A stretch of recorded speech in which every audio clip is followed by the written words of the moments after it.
你好。當你聽到星號警報聲時，會想到什麼？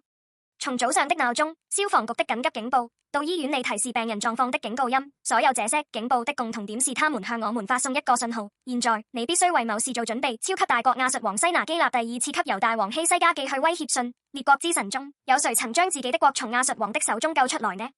列王紀下19、12至13，這不僅僅是戰爭的威脅，更是對神的褻瀆，即極度的傲慢。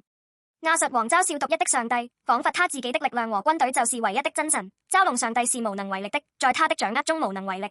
這種傲慢正是預示着上帝即將干預的最大的屬靈警報。在我們生活的世界裏，這樣的警報也常常響亮地響起。當世界的壓力和不公高喊上帝不行，只有金錢和力量才能拯救世界時，或者當邪惡的勢力在我們面前嘲笑我們的軟弱和無能，說你最終怎麼也做不了時，那個時刻不是最絕望的時刻。相反，這是一個信號，表明上帝彰顯他榮耀的最佳機會已經到來。仇敵的嘲笑就是上帝反擊的預告片。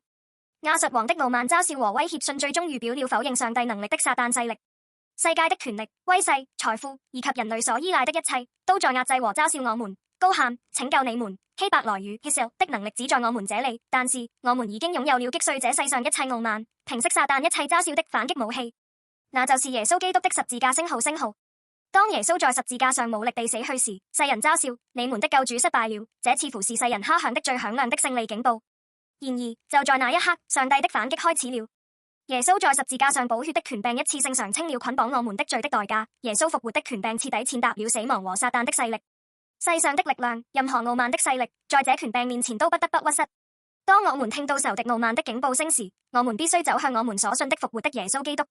當世人嘲笑你，當金錢和力量的邏輯高喊你毫無價值，當失敗的經歷壓垮你時，那不是你失敗的跡象，那是星號警報聲，表明上帝的時間到了。宣告你的信心，依靠耶穌基督的名和十字架的權柄。儘管我們按世俗的力量可能弱小和不足，但當我們相信為我們戰勝死亡的耶穌基督時，我們已經開始了針對仇敵的最終反擊星號。我希望你不會害怕現在你生命中響起的那個威脅性的警報聲，而是憑着對十字架和復活權柄的信心，勇敢地去戰鬥，成為一個蒙福的人。